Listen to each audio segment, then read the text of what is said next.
Une femme venait à peine de sortir des toilettes, quand elle remarqua que ses proches la regardaient avec une expression de profonde tristesse. Elle ne réalisait pas encore qu'elle venait d'avoir une fuite urinaire. Son mari, voyant la situation, la raccompagna aussitôt dans les toilettes, puis s'accroupit et nettoya doucement le sol avec soin. Mais au fil des gestes, ses larmes se mirent à couler, impossible à retenir. Ce qui brisait encore davantage le cœur de Jacques, c'est que sa femme l'oubliait parfois, appelant le nom de son ancien petit ami, tout en le regardant avec des yeux remplis de tendresse, et lui murmurant « je t'aime ». Jacques ne pouvait que ravaler sa douleur, et faire semblant que tout allait bien pour ne pas la contrarier. Sa femme était la fille d'une grande famille aisée connue de toute la ville. Sans le savoir, elle avait eu une relation d'1 an avec un homme déjà marié. En apprenant la vérité, elle fut dévastée, et lui annonça la rupture. Mais cet homme la frappa si violemment qu'elle dut être hospitalisée. Une fois soignée, alors qu'elle s'apprêtait à partir, la porte d'entrée tomba en panne à ce moment précis, et refusait de s'ouvrir quoi qu'elle fasse. Au moment où elle était sur le point de craquer, elle sentit soudain dans son dos quelque chose la frôler, et toutes les émotions qu'elle retenait depuis si longtemps éclatèrent enfin.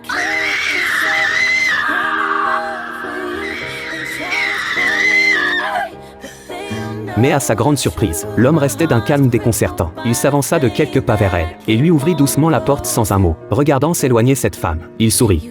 Pourtant, le destin réserve parfois de ces surprises. Ce jour-là, Jeanne accompagnait son père pour inspecter un chantier, quand elle aperçut par hasard une silhouette familière. C'était lui, l'homme de l'autre jour. Incapable de réfréner sa curiosité, elle se glissa dans un coin pour l'observer travailler à la dérobée. En contemplant sa silhouette concentrée sur sa tâche, Jeanne sentit naître en elle un sentiment qu'elle n'attendait pas. Perdue dans ses pensées, elle se retrouva de nouveau coincée dans l'embrasure d'une porte. C'est à cet instant précis que l'homme apparut une fois de plus, surgissant silencieusement dans son dos, et poussa doucement la porte pour elle. Avec cette porte, c'est aussi le cœur de Jeanne qui s'ouvrit. Au moment de partir, elle rassembla son courage pour lui adresser un signe de la main. Mais un voleur lui arracha son sac à ce moment-là. Jacques, sans hésiter, sauta dans sa voiture et se lança à sa poursuite. Le sac fut récupéré, mais Jeanne avait raté le dernier bus. Jacques proposa alors de la ramener chez elle en voiture. Il lui donna son unique couverture pour la réchauffer. Bien qu'il frissonnait encore de froid, son cœur à elle lui était tout chaud. Pour avoir une chance de revoir Jacques, elle demanda à ses amis de l'accompagner, et attendit sur le chemin qu'il empruntait en sortant du travail. Mais lorsqu'il apparut réellement, elle était trop intimidée pour lever les yeux. Ne voulant pas laisser passer l'occasion, elle prit son courage à 2 mains, s'approcha de lui et lui adressa la parole, faisant comme s'il s'agissait d'une rencontre fortuite. Jacques devina ses intentions, mais fit semblant de n'avoir rien remarqué. Il l'invita plutôt à s'asseoir avec lui. Ses amis subtils s'éclipsèrent discrètement, et c'est ainsi que les deux restèrent assis là dans un silence paisible. Jacques remplit 2 verres. Jeanne dit qu'elle ne voulait pas boire. Eğer bunu içersen sevgili oluruz. Peki ya içmezsem? Ömür boyu 2 yabancı oluruz.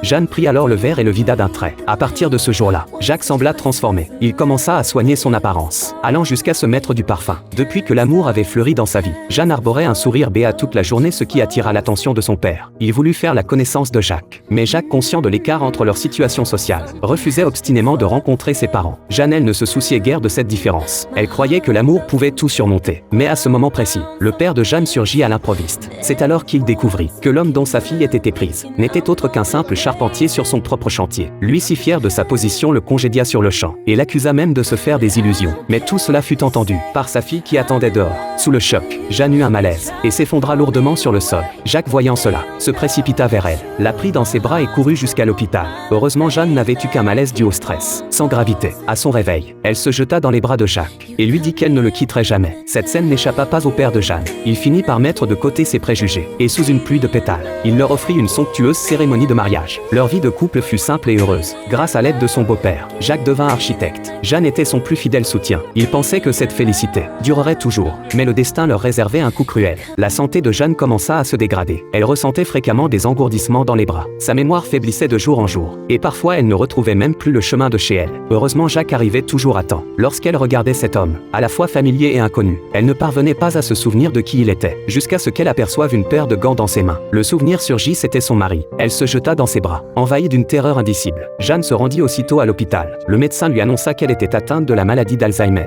une maladie neurodégénérative incurable. Elle perdrait progressivement toute sa mémoire et ses capacités, souffrirait d'incontinence, avant de s'éteindre définitivement. Pour ne pas inquiéter Jacques, elle fit semblant d'aller bien, démissionna de son poste, en disant qu'elle voulait se consacrer pleinement à son rôle d'épouse. Chaque jour, elle lui préparait ses repas, s'occupait du foyer, chérissant chaque instant passé à ses côtés. Les collègues de Jacques lui enviaient tous une femme aussi attentionnée. Mais ce qu'il ignorait, c'est que Jeanne pleurait chaque soir s'asseoir seul dans les toilettes. Jusqu'au jour où Jacques ouvrit la boîte repas que Jeanne lui avait préparée et constata qu'au lieu des plats généreux qu'elle lui faisait d'habitude, il n'y avait ce jour-là que du riz blanc. En repensant à certains comportements étranges qu'elle avait eus ces derniers temps, il fut saisi d'un mauvais pressentiment. Il retrouva immédiatement le médecin et après l'avoir pressé de questions à plusieurs reprises, finit par apprendre la vérité sur l'état de santé de Jeanne. Pendant ce temps, l'ex-petite amie de Jeanne réapparut soudainement devant elle. Sa mémoire s'effaça d'un coup et elle crut qu'il était son bien-aimé. Elle se jeta dans ses bras avec joie, jusqu'à ce que l'expression stupéfaite de son ami la tire de sa confusion. Ses souvenirs revinrent alors partiellement. Effondrée, Jeanne s'enfuit du lieu. Elle courut jusqu'au billard où elle avait eu son premier rendez-vous avec Jacques, voulant retrouver ne serait-ce qu'un souffle de ce bonheur passé. C'est à ce moment-là que Jacques arriva à son tour. Kafamın içinde bir silgi var. Her şeyi siliyor. En voyant l'être aimé si brisé, il ne put retenir ses larmes, sachant qu'elle allait bientôt oublier son mari, et ne voulant pas lui causer davantage de souffrance. Elle le supplia de la quitter. Les yeux brillants de larmes, Jacques lui dit qu'il ne l'abandonnerait jamais, qu'elle était la personne la plus précieuse de sa vie. Dès lors, Jacques couvrit toute la maison de photos et de petits mots, rangea tout ce qui aurait pu lui être dangereux, et chaque matin avant de partir, lui répétait inlassablement de faire attention à elle. Mais l'état de Jeanne continuait à s'aggraver. Elle n'arrivait même plus à ouvrir le couvercle de ses médicaments. Elle attrapa alors un couteau de cuisine posé sur le buffet, pour tenter d'ouvrir le flacon, quand la sonnette retentit à l'improviste. Ce n'était pas Jacques, mais son ex-petite amie. La mémoire de Jeanne s'évanouit de nouveau. Elle crut que l'homme devant elle était son mari, l'invita à entrer avec un grand sourire, et alla jusqu'à se blottir dans ses bras, pour lui exprimer son amour. Mais Jacques fut témoin de toute la scène. Il perdit totalement le contrôle de lui-même, et dans un accès de rage roua l'ex-petite amie de coups. Jeanne, qui ne reconnaissait pas Jacques, le prit pour un inconnu cherchant à blesser son mari, et se rua vers lui pour s'interposer. Mais en croisant ce regard chargé de tendresse et de désespoir, Jeanne recouvra ses esprits. L'homme devant elle était bien son mari. Elle avait failli le blesser. Incapable de supporter ce poids de culpabilité, elle s'évanouit sur place. La famille se réunit ensuite dans un silence pesant. Le beau-père conseilla à Jacques de divorcer et de lui confier Jeanne pour qu'il s'en occupe. Mais Jacques refusa catégoriquement. Ne yapıyorsunuz burada? Voyant la situation, Jacques la prit par les épaules et la guida vers les toilettes, puis ferma la porte, laissant sa belle-mère sangloter de l'autre côté. Il jura de rester aux côtés de Jeanne quoi qu'il arrive. Omzuna ne oldu? À ces mots, l'homme ne put plus se contenir. Il enfouit son visage dans les genoux de Jeanne et éclata en sanglots. Ce jour-là, Jacques emmena Jeanne prendre l'air. Juste avant de partir, Jeanne l'interpella soudain. Mehmet. Hı? Seni seviyorum. Ben de seni.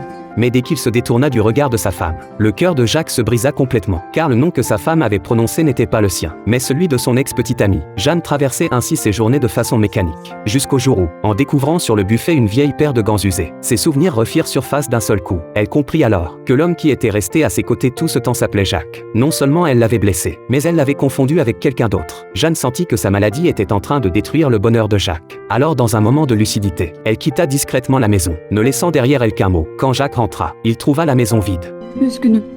Üzgünüm, hem de çok üzgünüm. Kalbini hiçbir zaman kırmak istemedim. Allah'ım, ben ne yaptım? Ben Leyla. Ama sonunda sana tüm verebildiğim acı oldu. İskender, lütfen beni yanlış anlama. Le beau-père sortit alors les papiers de divorce et l'exhorta à tourner la page pour recommencer une nouvelle vie. Mais Jacques refusa avec véhémence, ne supportant pas de le voir ainsi souffrir. Il ne lui révéla pas où se trouvait Jeanne. Jacques sombra alors dans un abîme de désespoir, mais il ne cessa jamais de chercher sa femme, jusqu'au jour où la sœur cadette de Jeanne vint le trouver. Onu görmen lazım İskender abi. Sana ihtiyacım var. Il sauta dans sa voiture sans attendre. En poussant la porte, il découvrit un visage amaigri. Il prit doucement sa main dans la sienne, mais elle se rétracta affolée. Jacques comprit que sa femme l'avait de nouveau oublié. Il déposa un tendre baiser sur sa joue. Quand ce parfum familier l'enveloppa une nouvelle fois, Jeanne le reconnut enfin. Dans ces derniers instants, la mémoire de Jeanne était baignée de douceur. Jacques la tint tendrement dans ses bras, et elle s'efforça de se rappeler leurs beaux souvenirs. Mais une force irrésistible effaça tout ce bonheur d'un seul coup. Elle ferma les yeux lentement, emportant avec elle le regret de quitter celui qu'elle aimait, et quitta ce monde pour toujours. Ici s'achève cette histoire. Aimez et abonnez-vous. Le prochain épisode sera encore plus émouvant.